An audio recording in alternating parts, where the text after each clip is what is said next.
Iso DJ kaabsat di ko na naniamay din nga. Itata, nalain ka nagsalita.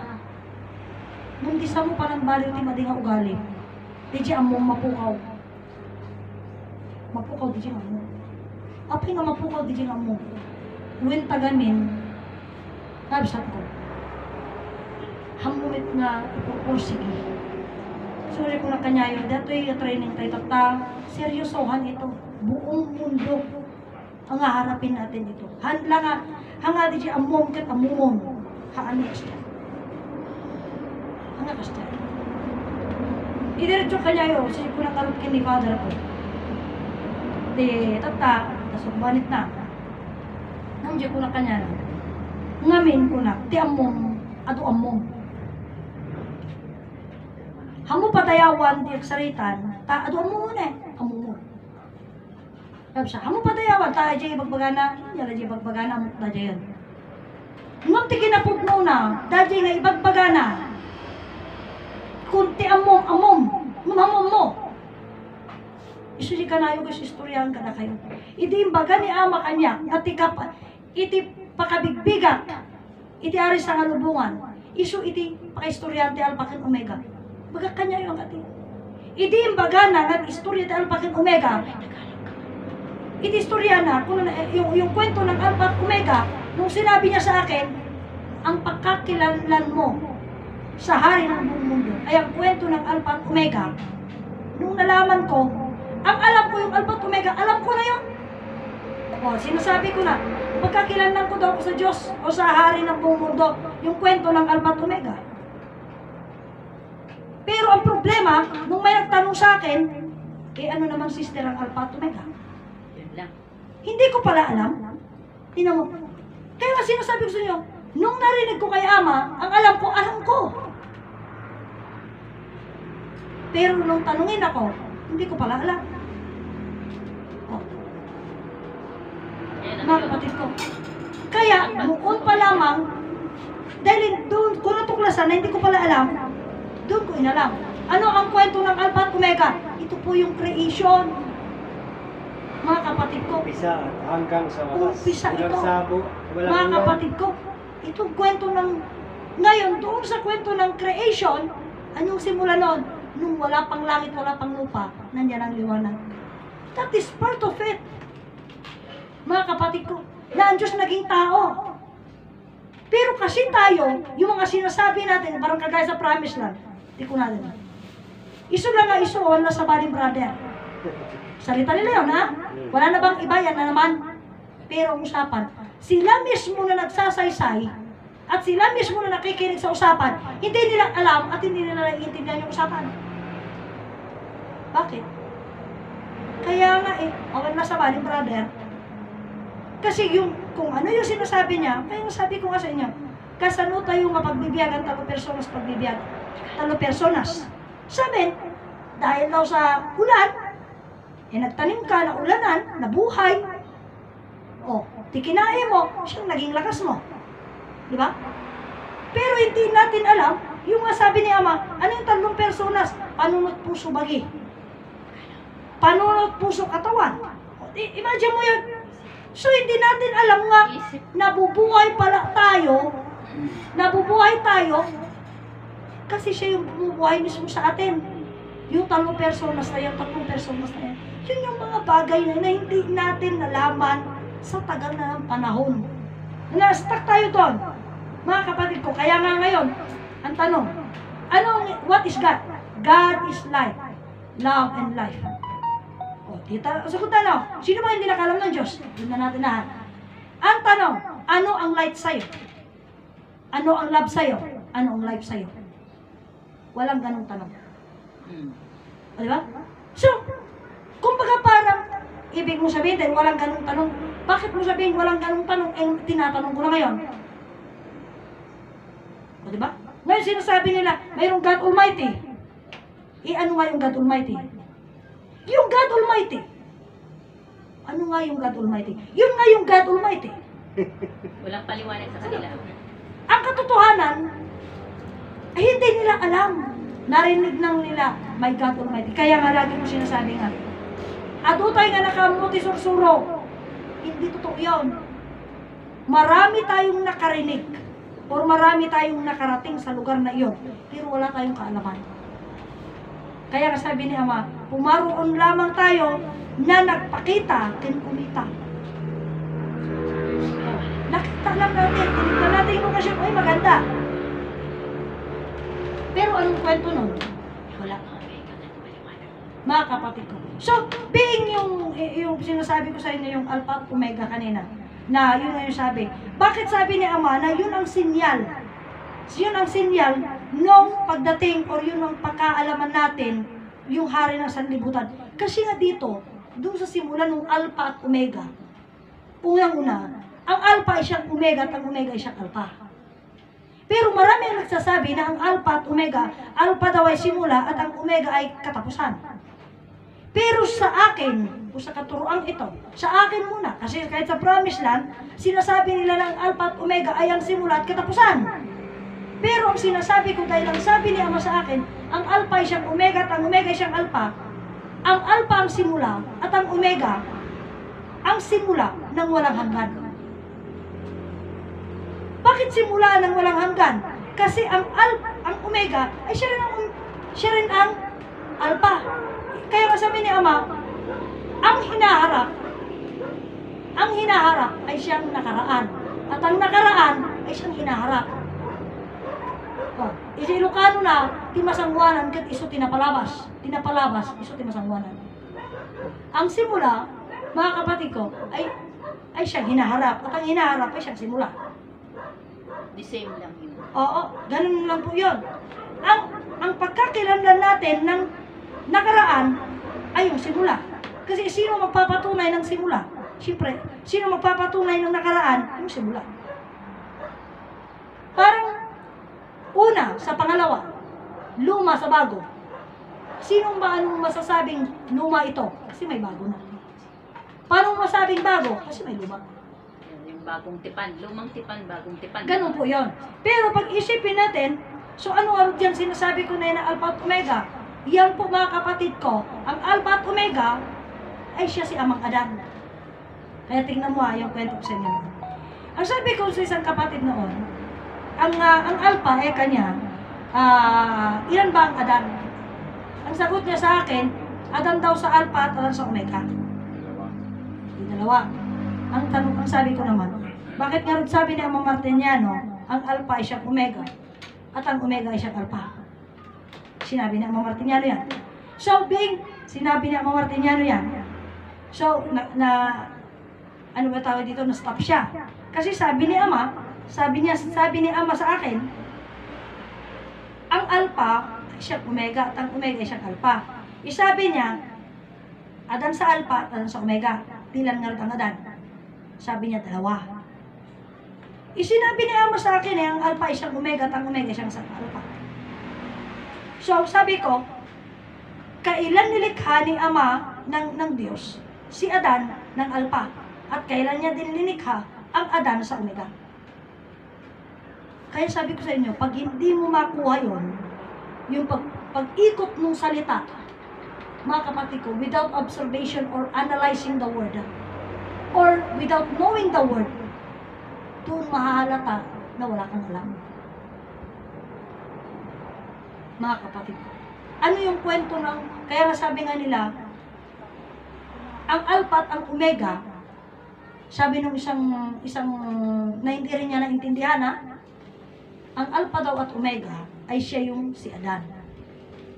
Kaya nga, in the divine wealth, yung divine wealth, na siya yung, ano ba yung, kasing yung divine wealth, mga kapatid ko, saan mo ba yung matutuklasan? Siyempre, nasa Alpha at Omega yung divine wealth. Kasi ayon sa kwento ni Ama, sa Alpha, ang linalakaran nila, mga kapatid ko, Ginto. puro ginto, pero malambot yun. Oh, so that is the divine wealth, mga kapatid ko. So being the divine wealth na usapan, mga kapatid ko, sino yung Alpha at Omega? Siya si Adan, na siya rin yung susi ng divine wealth. Without knowing si Adan na personal ng Alpha at Omega, hindi mo rin makukuha o hindi ka rin mabibenefit doon sa divine wealth. Hindi ka mabibenefit. Bakit? Kasi, sabi ko nga sa inyo, there is a password. O, doon nga sa election, may password eh. May ayuda. Kailangan, anong password doon? Butante ka. That is the password. May ano Oh. password dito? Eh, yun naman, to be benefits ng Divine Wealth, Isa kang mayroon din anak. password. Isa kang anak. Oh, ano yung password nito? Isa kang anak. Yan kung ayaw So, nila. being isa kang anak, eh ngayon, ang problema ngayon, ayaw nila si Adan. Ayaw nga nila ni Adan. Pero Ayaw- gusto nila ang Diyos Espiritu Santo. Yesu Cristo, yun. Imagine nyo, kilala nila, gusto nila si Diyos Espiritu Santo. Madali kasi yon lang si Diyos Espiritu Santo. Kasi sabi nila, hindi makita.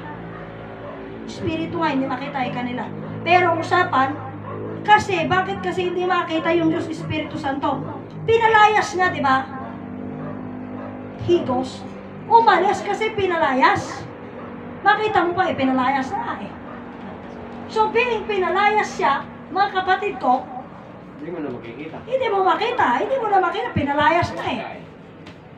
Saan napunta nung pinalayas? Nagbalik sa liwanag. Oh, siya bumalik na siya sa liwanag.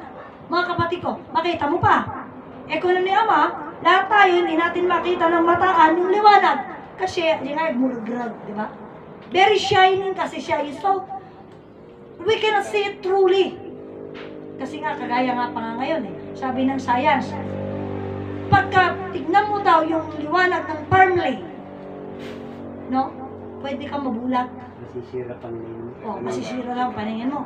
Eh, di ba, kung pag yung, ano di ba gamot yan? Sa umaga. Kaya, Eh, pero pag ngayong oras na to, tanghali na, gano'n. oo, hindi mo na po pwedeng titigan. Kasi nga, hindi mo makakayanan. Apay ko na ni Ama kasi tayo ay nagkakasala pa rin. Or hindi kasi natin siya nakikita pa. Hindi natin kilala pa siya. Hindi natin.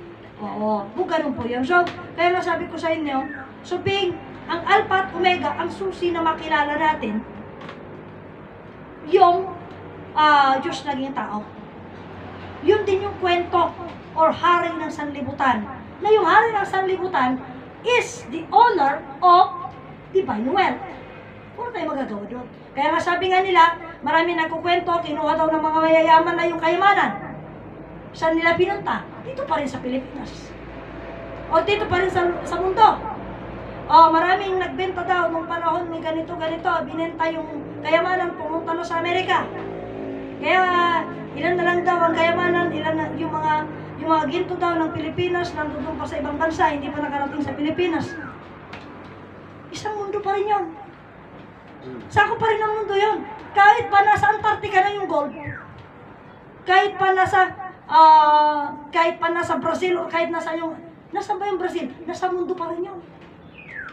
Mga kapatid ko, kahit tinunaw pa, nasa lupa pa rin yun. So, walang nawala. Kaya lang, iba-ibang kamay ng may hawak. Iba-ibang kamay ng may hawak.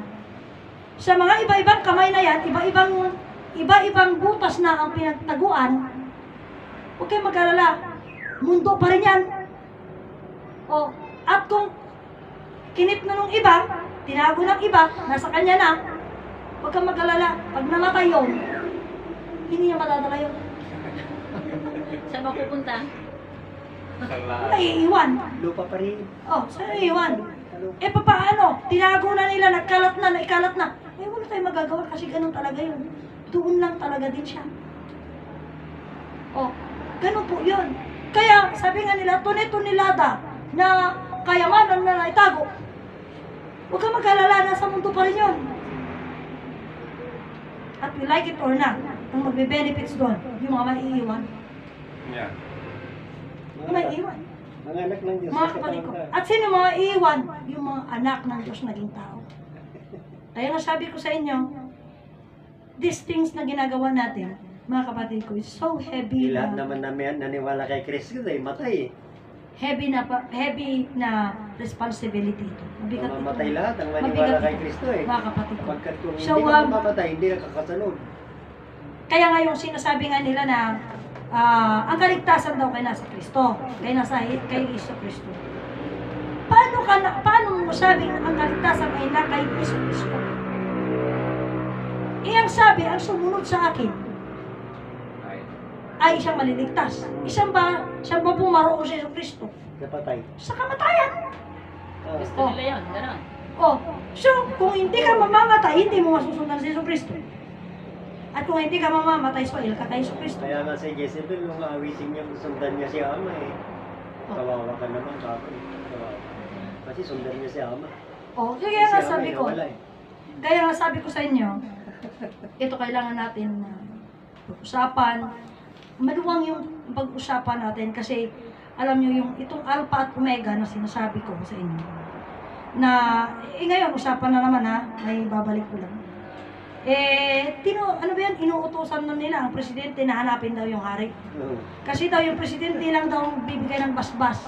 Wrong. Baliktad naman na. Ayun. Yung tao na magbibigay Pero ng po basbas yun. sa hari. Siya daw yung, Pagpabiro ano tawag dito? Siya daw yung kasi ang kumbaga, siya kasi ang magbabasbas. O, ikaw yung reyna, ganon. Siya yung, ano ba tawag dito? Mag-appoint? Ikaw yung hari. Ganon, parang ganon, no? Pero nag-appoint. So, being ganon, yung sinasabi nila na usapan, mga kapatid ko. So, kung yun ang usapan, kung hindi niya babasbasan at sasabihin niya, hindi ako yung hari pag sinabi niya, o di siya yung naging hari. Di ba? At sinasabi, hanapin niya. Alam niyo, Saan niya hahanapin? ang bagay na ito kasi ganito yan. Hindi yung puntuhan na hahanapin mo. Sa totoo lang, yung hari hinihintay namin dumating. Oo. Oh. Hindi namin hahanapin. Oo. Kasi darating siya. Kasi sa amin siya darating. Bakit siya darating? Kasi ang darating na hari, yun yung Diyos naging tao. Mga kapatid ko, Diyos naging tao yun. Divine will. So, yung Diyos naging tao, yun yung may-ari. Kako na naman sa inyo ng divine wealth. Mga kapatid ko. Kaya nga, pero, yan ang isang usapan nga dito. Kailan yung divine wealth? Ito yung isang, kaya nga sabi ko sa inyo, yung konting pera lang, hindi natin mapagkasunduan. Yung malaking pera, kaya natin pagkasunduan. Ayun lang. Yun yung isang bagay. Kaya nga sabi ko sa inyo, kailangan tayo yung, ito kasing pera na ito, temptation yan ito. Malaking temptation yan, mga kapatid ko. Kaya nga yung usapan nga dito, sabi nga nila, marami ang mga bagay na nag-uusap, marami ang mga puntuan. Pero, yun lang sabi ko sa inyo. Kaya dito na nga pumapasok yung sinasabi nila sa akin, ano, kung hindi ka mapagkatiwalaan sa piso, ipagkakatiwala nila sa iyo 100. Hindi ah. Hindi. Hindi. Mga kapatid ko, kasi ito, kaya nga yung sabi ko kinuan niya dahi tanga, dati di pagbibingayan, o di pagbibingayan, di ba? Maliit na usapan, apay ko mga jack, kaya nga pagbingayan, ang kung magkukuha. Yan na yung diya ko na nga Oh. may pundulo ka. Kaya nga dito, mga kapatid ko, no, Ma'am, question ko, bakit siya madan ang ating binabantog dito at hindi si Yesu Kristo? alam nyo, ganito yan. Kung pagbabase, ano ang gusto nating pagbasihan kasi pag Yesu Kristo ang usapan, Biblia, no? Oh. Magbase tayo ngayon kay Yesu Kristo sa Biblia. Kasi yun ang basehan nila. Para mapatunayan natin kung yung Biblia nila is pabor sa kanila o pabor sa atin. Okay. Doon sa Biblia, ang nakasulat doon, si Adan, nilikha ng Diyos sa ika-6 na araw. Wala pang tao doon ha. Wala pa. Oh, wala pa. Ang nilikha ng Diyos, ang langit, ang lupa, siyempre ang langit, andyan na sky, yung mga bird and something na sinasabi nila. Kahit nagkantay mo pa yung ano ba tawag dito? In the beginning. In the beginning. In the beginning. In the beginning. Nauna pa nga yung bird di ba? Nauna pa yung fish kay Yesu Kristo. No? And the 6th day, nilikha niya si Adan. Di ba? Yun. Oh, and the 6th day. Ito kwento ito ng Diyos ninyo na naglilikha. Hindi yung Diyos ko na naglilikha, hindi. Yung Diyos niyo na naglilikha. Sa ika-6 na araw, nilikha niya si Adan. Oh. Pagkatapos, di ba, nauna pa si Adan, noon nga, yung kwento nyo nga, pinatulog pa si Adan para makakuha at makagawa pa ng Eva, di ba? O, di ba? Katulog, kinuha niya Ngayon, siya. kay Adan ang usapan. Move tayo. Kailan nalikas si Jesus? Sa New Testament na yon. Eh, paano kwento ng Old Testament? Ang tagal-tagal nun. Kaya nga mayroong before Christ at after Christ, di ba? Oh, anong usapan? First of all. Anong usapan dito? First of all na human, si Adan. Huwag mong sabihin many of all. Wait. Oh, or end of all, or middle of the all. Hindi po pwede. Ang usapan dito, first of all. Unang tao sa mundo si Adan. Oh, patunay na, first of all. Di ba? Pabor sa Sa atin yun. Oh, sa inyo yan. Kahit sa inyo yan, mayroon yung first of all. O ngayon, ipilit mo si Yesu Cristo. Kailan narikas si Yesu Cristo? Kailan ipinanganak si Yesu Cristo? At si Adan, ang nagpangalan sa kanya, yung Diyos. Si Yesu Cristo, sinong pangalan sa kanya? Isang anghel. Oh, sino mas mataas, yung Diyos o yung anghel? Imagine mo yun? Yun ang mga bagay na isipin ninyo. Sinong mas mataas? At alam nyo, yung pangalan ng Yesu Cristo na yan, nanglinlang pa yan. Nanglinlang yan. Kasi suppose ang pangalan niya, Emmanuel. O nung Emmanuel ha, hindi ko malaman, baka wrong name talaga. Paano naging Yesu Cristo garod? Eh nung may bumanta ulit na isang anghel na naman at sinabing, pero kasi ganito yan. Ang unang sinabi na propesya na, maipapanganak na isang bata. Emmanuel. So ng Diyos, Emmanuel ang pangalan. O di Emmanuel, alam nila. Eh pagkatapos, siguro yung anghel na yun hindi nakarating kay Maria. Baka ibang anghel ang pumunta kay Maria. At sinabi, yung anak mo, papangalan ng Jesus. O, di ba? Dinalito ngayon. Kaya nga, di ba, nagalit yung mga Israelitas. Kasi ang hinihintay nila na tagapagligtas, Emmanuel. Pero ang pangalan niya, ng sinasabing hari ng sanlibutan, Yesu Cristo. Maniwala nga rin yung Israelitas na si Yesu Cristo ang magsasalba sa kanila. Eh, ang sabi sa propesiya, Kaya pinarusahan. Emmanuel ang magsasalba. Tingnan mo? Doon pa lang nilinlang na sila. Mga kapatid, doon nilinlang na sila doon. Imagine mo, ang Diyos namang nilinlang. O yung messenger niya, Mesiya niya, mensahero niya, nang linlang pa. Ang ibig sabihin ng messenger, mensahero eh. O, mensahero.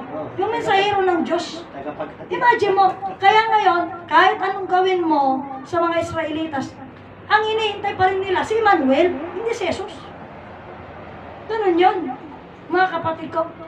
Eh kahit ano pang sabi naman ni Jesus na siya yung hari ng sanglibutan ng mga tagapagligtas, wala eh, kasi yung unang salita, Emmanuel ang darating. Kaya hindi nagkakilala. Pero parang kagaya din lang niya paglinlang. Di like Diyos Espiritu Santo, pero ayaw nila siya makagat. Sa mga Ilocano naman, kaya Dani Apo Diyos, ayaw nila siya na. Pero hindi nila alam na si Apo Diyos, isumalan niya dan. Ang Diyos Espiritu Santo, isya rin din siya dan. Mga kapatid ko. Kaya hindi na nila ma-realize, hindi na nila ma-isip. Hindi na nila, ano ba tawag dito? Hindi na magkaintindihan. Pero kagaya niyan, ang Diyos nila doon, God Almighty. Ang Diyos natin dito, liwanag. Imagine mo yan. Eh kung hindi natin alam na yung liwanag ay yun ng God Almighty, Ay, Alam, isa. pinapaliwanag ko. o di, ipait natin. Bakit Wala hindi? pang nagsasalita. Pero, ang God Almighty o Diyos nga, iti God Almighty at ang Diyos na makapangyarihan, kin Diyos naman nakabalinti amin, Sumalang Isa. siya rin yun. Sumalang tilawag. Siya rin yung liwanag, mga kapatid ko. Imagine mo yan. Kaya dito po, kailangan nating intindihin at unawain. O, eh baka pag-usapan natin, mga kapatid ko na, ang tunay lang na kamay ay kanan. E paano yung kaliwa? Ipaputol mo na. O, di ba? Kasi gusto natin lahat puro kanan. Ayaw mo yung O, ayaw mo yung kaliwa. Paputol mo na. Paputol mo yung kaliwa. E paano ka pa maging tao? Kulang. Di ba? Putol. Pero kaya sabi nga, hindi kasi ganun. O, sisi ko na ni ama nga, ti kannawan, mga kapatid ko, kannawan, kanmigay damo kalipatan. So, di jay, kapsat. So, wag mong, ang kaliwa, mga kapatid ko, wag mong kalimutan yun. Wag mong kalimutan. Amati na rin yun. Oo, nga ganun. Kaya nga, dito, napakadami nating mga pag-usapan, dahil dito, sabi ko nga sa inyo, seryosohin natin yung training natin. Kasi nga, buong mundo yung haharapin natin. Imagine mo ilan lang tayo. Kaya nga sabi ni Ama, pagdating ng panahon, wala ka ng time na, wala ka ng tuklay, wala ka ng time na magsuklay. Wala ka ng time na magpulbo. Oh, wala ng time. Lipstick. Wala ng time ng mga ganun. Oh, kaya nga sabi nga nila timplahan ka ng kape mo, pagdating ng panahon na yon, para hindi ka umalis kasi gusto nila yung sinasabi mo. Oh, ganun po yun. Ganun yung katindi yun. Bakit? Kasi salvation ang usapan dito. Ngunit kung hindi salvation yung nag-uusapan, sila mismo magpapalayas sa'yo. Oh, hindi nakakasave, hindi nakakaginawa yung sinasabi mo, lumayas ka. Ganun. Kaya nga, pag hindi natin sineryoso ngayon, darating ang panahon, yung darating mismo ang magpapahiya sa atin. So, kung ano ang mga, ang karunungan mo sa pagsasalita at pag-awit, kung hindi mo alam ang kahulugan ng yung salita at yung awit, pagdating ng panahon, hahalin tulad ka sa matutunaw na asin, sa hiya. Kasi hindi mo alam pag may nagtanong. Pero aawit na ako.